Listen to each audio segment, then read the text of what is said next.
Welcome to another production of property Gupshup. दूर दराज के एरिया हैं, आपको करीब कोई स्कूल एक्टिविटी नहीं मिलती, आपको मस्जिद नहीं मिलती, आपको इवन के वहाँ पर कोई वॉकिंग डिस्टेंस पर कमर्शियल एक्टिविटी वहाँ पर नहीं मिलती, लेकिन फिर भी दूर दराज एरियाज़ में लोगों ने अपना घर बनाना शुरू कर दिया। आखिर ऐसी क्या वजह है कि लोग इतना दूर भी जाकर अपना घर बनाना पसंद कर रहे हैं, वहाँ पर रहना पसंद कर रहे हैं। आप DHA फेज 3 आर्मी एलोकेशन के एरिया को देख लें, वहाँ पर लोग अपना घर बना रहे हैं। आपको करीब करीब आप नज़र घुमाएंगे तो आपको वहाँ पर टीले नज़र आते हैं, आपको वॉकिंग डिस्टेंस पर आपको कोई कमर्शियल एक्टिविटी वहाँ पर अभी फिलहाल नज़र नहीं आती।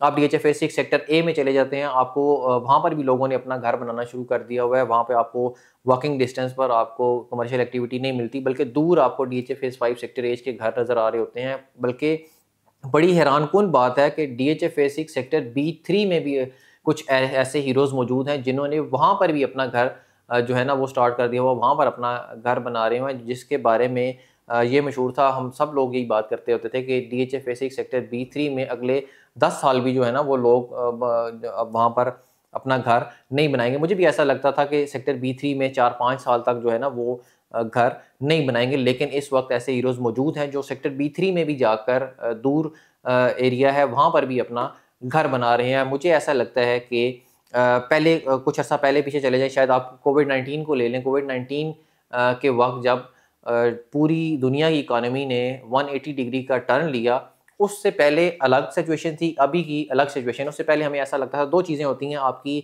नीड्स और दूसरी होती है आपकी विशेज़। पहले ऐसा होता था कि हम नीड्स और विशेज़ को शायद बराबर लेकर चल रहे होते थे, बल्कि बाज़ औक़ात ऐसा भी होता था कि हम विशेज़ को थोड़ा-सा एक कदम आगे जो है ना वो प्रेफ़रेंस दिया करते थे। लेकिन अब जो है हमने विशेज़ को पीछे करके नीड्स को अपनी को पूरा करना शुरू कर दिया है। जैसे एक बंदा होता है, उसको एक लग्ज़री घर की रिक्वायरमेंट होती है। पहले ऐसा होता था कि यार मुझे बड़ा लग्ज़री घर हो कि मैं वॉइस कंट्रोल पे पूरे घर को कंट्रोल कर रहा हूँ। लेकिन अब वही उसी बंदे की रिक्वायरमेंट होती है कि यार एक अच्छा घर जो है ना वो होना चाहिए। एक छत जो है ना वो मेरे पास कम से कम लाज़मी होनी चाहिए। बल्कि छत के साथ-साथ एक इकोनॉमिकली बजट फ्रेंडली घर मेरे पास होना चाहिए। आसान लफ्ज़ों में आपको बताऊँ कि एक बंदा कहता है कि यार DHA फेज 2 में मुझे एक अच्छा प्लॉट चाहिए, मैकडॉनल्ड की सराउंडिंग में करीब-करीब प्लॉट हो। वहाँ पे जब प्लॉट ढूँढने जाते हैं, पता चलता है कि 6 से 7 करोड़ रुपए का आपको एक प्लॉट मिलता है करीब-करीब गलियों में।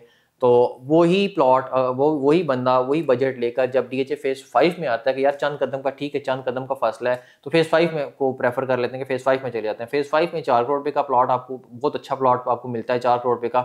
बाकी जो ऊपर का बजट होता है आपका, अगर वहाँ पे आपको 6 से 7 करोड़ रुपए का मिल रहा है, 2.5-3 करोड़ रुपए आपको बचता है, उसमें वो कम से कम अपने घर का स्ट्रक्चर खड़ा कर लेता है। तो वो प्रेफ़र करता है कि मैं फेज़ 5 में चला जाऊँ। अगर फेज़ 5 का अच्छे प्लॉट का बजट होता है, बंदा कहता है कि यार मेरा फेज़ 6 सेक्टर ए में भी मेरा निज़ाम चल सकता है, मेरा जो है ना वो ज़रूरत पूरी हो सकती है, तो मैं उतने पैसों में जो यहाँ पे अच्छा प्लॉट लेना है, वहाँ पर जाकर मैं एक घर का प्लॉट लेकर प्लस साथ स्ट्रक्चर भी खड़ा कर सकता हूँ।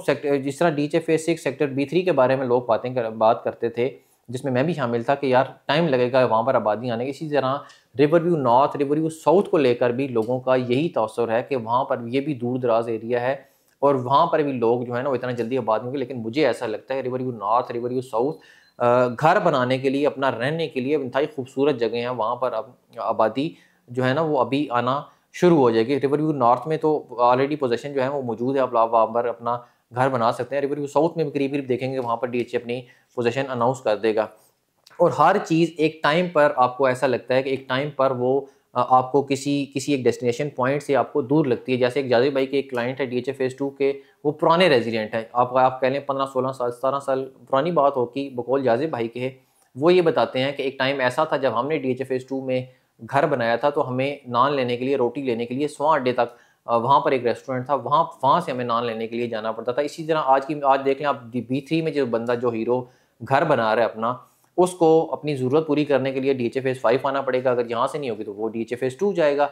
इसी तरह आप बैरियर टाउन फेज़ 8 को देख लें, DHA फेज़ 2 जब आबाद हो रहा था, इसी तरह उनको ज़रूरत पूरी करने के लिए थोड़ा-सा दूर जाना पड़ता था। बैरियर टाउन फेज़ 8 को देख लें, एक टाइम ऐसा था, आप 15 साल पीछे चले जाएँ तो आपको दूर-दराज़ जंगल लगता होता था, लेकिन आप आज आबादी देखें कहाँ तक जाके आबादी जो है वो जा चुकी हुई है। दूसरी बात ये है कि इससे पहले लोग जो है ना वो रियल एस्टेट को सिर्फ़ इन्वेस्टमेंट के पॉइंट ऑफ व्यू से देख रहे होते थे कि हमने जी प्रॉपर्टी जो परचेज़ की है वो इन्वेस्टमेंट के हवाले से परचेज़ की है, लेकिन अब लोग अपना घर बनाने के लिए प्रेफर कर रहे होते हैं। जैसे अक्सर हमारी लोगों के साथ बात हो रही होती है, वो कहते हैं कि यार हम स्क्री टावर्स में रह रहे हैं, रेंट पे कर रहे हैं, हमारा इरादा था कि हम जो है ना वो पैसे इकट्ठे करके अपना बजट बना के यहाँ पर किसी भी फेज़ में डीएचए रावलपिंडी इस्लामाबाद के फेज़ में 10 मरले का जो है ना वो घर बनाकर वहाँ पर शिफ्ट हो जाएंगे, रेंट से हमारी जान छूट जाएगी। लेकिन अब ऐसा लग रहा है कि यार हमें डीएचए वैली में कोई 8 मरले का हम विला ले लें या 5 मरले का विला ले लें, प्लॉट ले लें, वहाँ पर हम अपना घर बना लें, तो हमारा वहाँ पर भी जो है ना वो निज़ाम चल जाएगा। इसी तरह अक्सर लोग जिस तरह डीएचए फेज़ 2 में ज़्यादा रेंट पे कर रहे होते हैं, पूरा एक कनाल के घर में रह रहे होते हैं, अब वो देखते हैं कि यार थोड़ा बजट फ्रेंडली हो जाना चाहिए, हमारी रिक्वायरमेंट जो है वो 10 मरले के घर में भी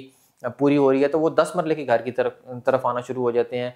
अक्सर ऐसा होता है कि हम देखते हैं कि यार बड़े घरों में बंदे सिर्फ 2 रह रहे होते हैं, 3 रह रहे होते हैं, वो कहते हैं कि यार हमारी रिक्वायरमेंट जो है वो 10 मरला के घर में भी पूरी हो रही है, तो बेहतर ये है कि हम कनाल का घर, अगर हमने नया घर अपना बनाना है, कनाल का बनाना है, तो उसकी जगह हम 10 मरले का एक अच्छा घर जो है ना वो बना लेते हैं, हमारा निज़ाम चल सकता है। नहीं तो अगर हम कनाल का प्लॉट लेते हैं तो उसमें हम कवर्ड एरिया को कम कर लेते हैं ताकि वो हमारे लिए बजट फ्रेंडली हो। मुझे ऐसा लगता है कि ये 2 बातें हैं जिसकी वजह से लोग दूर-दराज़ एरिया में भी रहना पसंद करते हैं।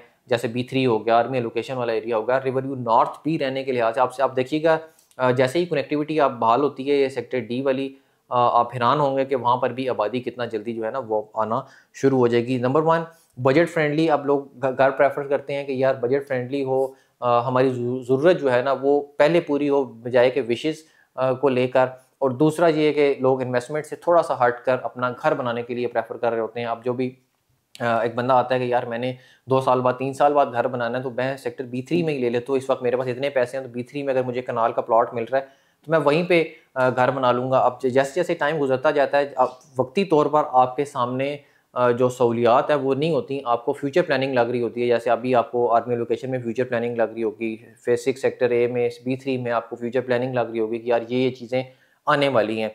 तो वो एक टाइम ऐसा आता है कि वो सारी चीज़ें आपके दरवाजे पर खड़ी होती हैं। जैसे आज फ़ेज़ 2 अगर हम देखें या फ़ेज़ 5 में देखें, तो हमें सारी सहूलियात जो है ना वो अपने डोर स्टेप पर मिल रही होती हैं। एक वक्त ऐसा भी था जहाँ पर जो नए-नए लोगों ने घर बनाना शुरू किया था, उन्होंने इस चीज़ का इंतज़ार भी किया होगा। इंशाल्लाह आपके लिए ऐसी इन्फॉर्मेटिव वीडियोज़ हम बनाते रहेंगे। हमारे चैनल को सब्सक्राइब करें। Thank you very much.